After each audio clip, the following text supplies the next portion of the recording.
السلام علیکم ناظرین کرام، نئی ویڈیو میں آپ کو خوش آمدید کہتے ہیں۔ عمران خان سے شکست کا اتنا خوف ہے کہ نواز شریف خاص طور پر ایک خاص پرفضا مقام پر ملاقاتیں کرتا پھر رہا ہے، معاملات طے کرتا پھر رہا ہے، ایک ایک چیز کو طے کر رہا ہے کہ کیسے چلانا ہے، اور آپ کو بتاتا ہوں کہ کیسے یہ سب ناکام ہوگا اور کس طرح سے عوام بھی جیت چکی ہے، عمران خان بھی جیت چکا ہے۔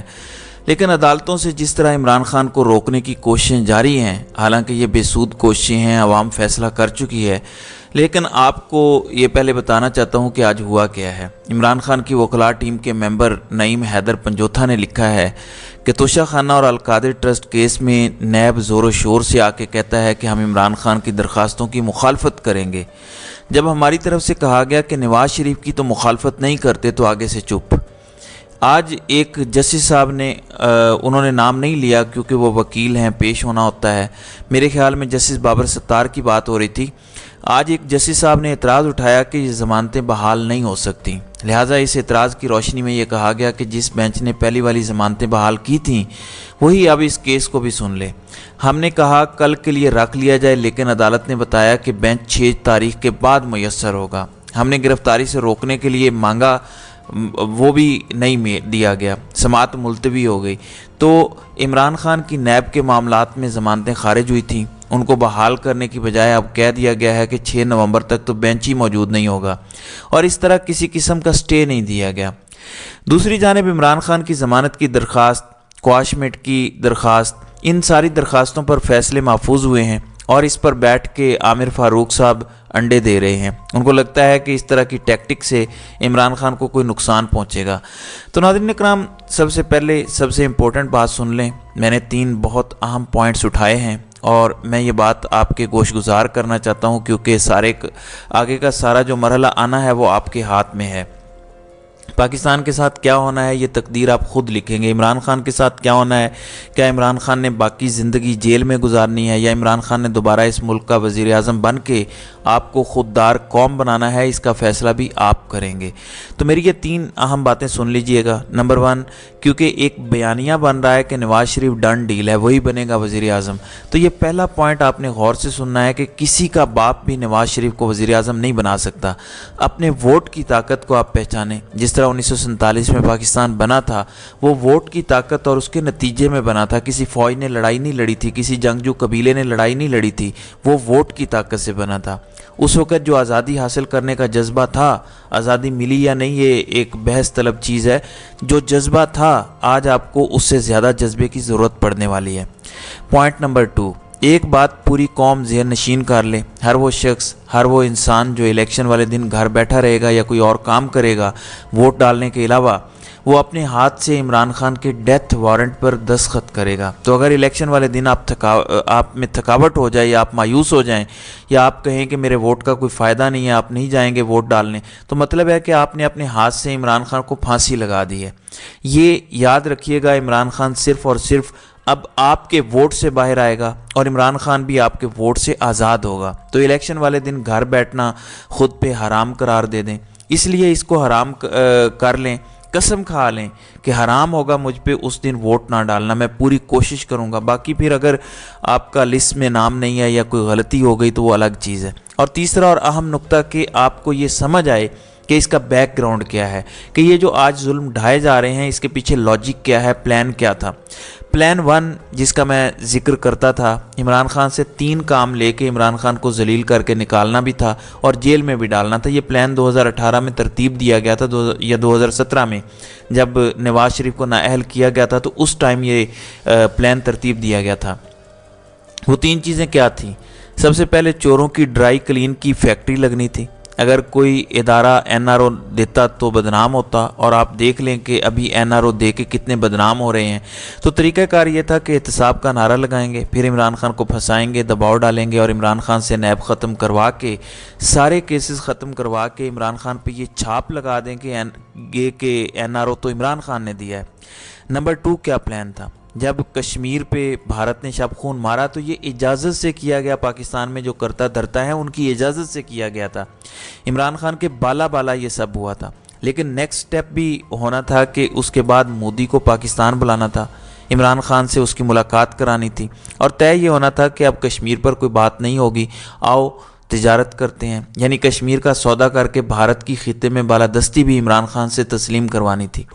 اور تیسرا کام جس طرح عرب ممالک نے اسرائیل کو تسلیم کیا ہے، فائنلی سعودی عرب نے بھی کرنا تھا اور اس کے ساتھ ہی پاکستان نے کرنا تھا، اور یہ کام بھی عمران خان سے کروانے کے بعد عمران خان کے خلاف عدم اعتماد آنی تھی۔ اس دوران سارا یہ بیانیہ بننا تھا کہ عمران خان ملک دشمن ہے، مودی کا یار ہے۔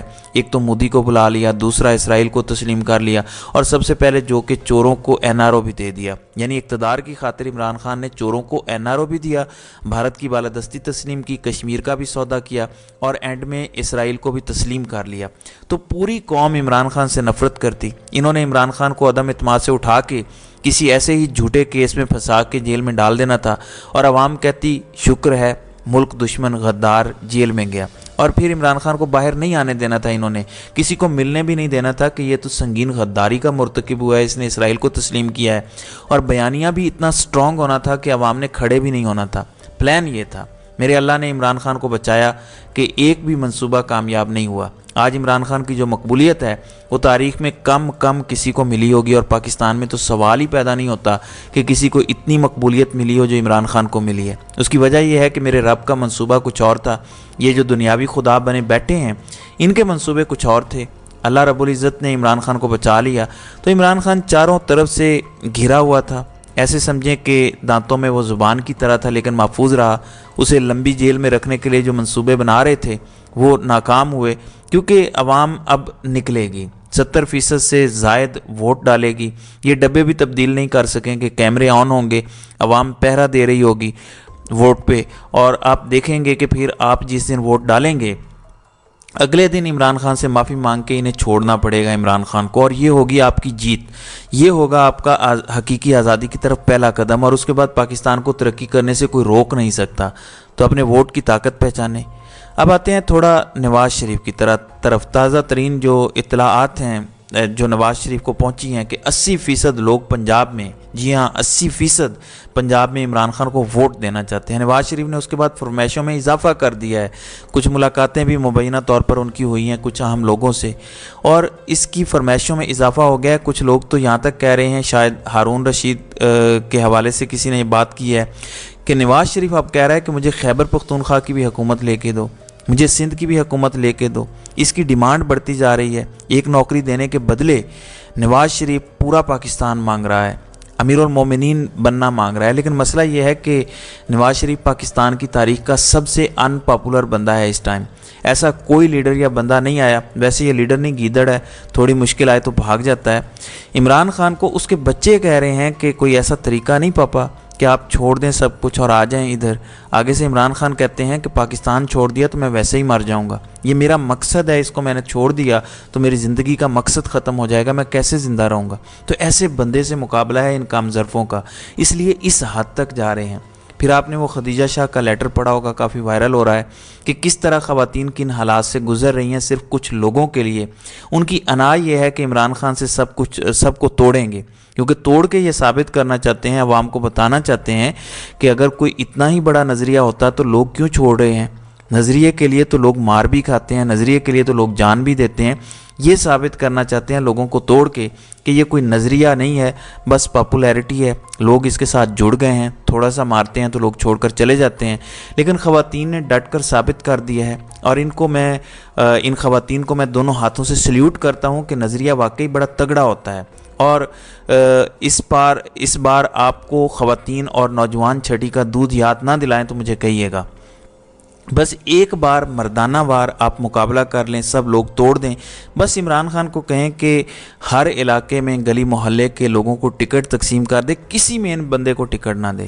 پھر بھی آپ کو اگر چھٹی کا دودھ یاد نہ آیا تو آپ کہیے گا، لیکن آپ میں اتنی مردانگی نہیں ہے، آپ میں اتنی ہمت نہیں ہے کہ آپ عمران خان کو موقع دیں کہ وہ کم از کم اپنے کینڈیڈیٹس ہی چوز کر سکے، اور آپ ان کے کاغذات نامزدگی مسترد نہ کروائیں یا ان کو تھریٹ نہ کریں، کیونکہ یہ آپ کریں گے۔ آپ نے کبھی بھی برابری کی سطح پر مقابلہ نہیں کیا، اب بھی آپ نہیں کریں گے، لیکن جتنا مرضی زور لگا لیں قوم فیصلہ کر چکی ہے۔ اس قوم کا مستقبل نہ مریم ہے، نہ نواز شریف ہے، نہ شہباز ہے، نہ حمزہ ہے، نہ زرداری اور نہ بلاول ہے۔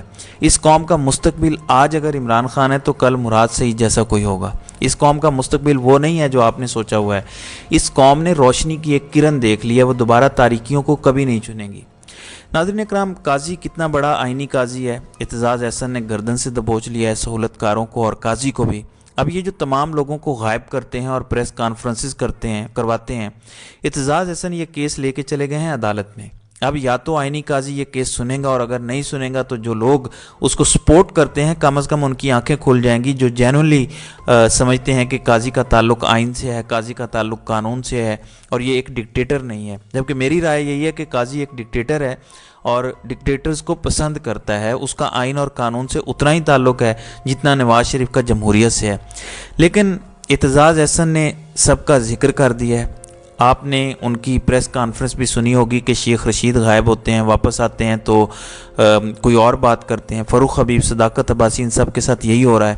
تو اس سلسلے کو بھی ختم کرنے کی اعتزاز احسن کوشش کر رہے ہیں، جو کہ ایک زبردست کام ہے، کیونکہ یہ پاکستان میں اگر ہو جاتا ہے، اس پر اگر کوئی بڑا آرڈر آ جاتا ہے تو یقین مانیں کہ پاکستان کی سیاست بدل جائے گی ہمیشہ ہمیشہ کے لیے، اور شاید یہی حقیقی آزادی کی طرف پہلا قدم ہو جائے۔ تو میں اعتزاز احسن کی تعریف کرنا چاہتا ہوں کیونکہ انہوں نے یہ بڑا زبردست قدم اٹھایا ہے۔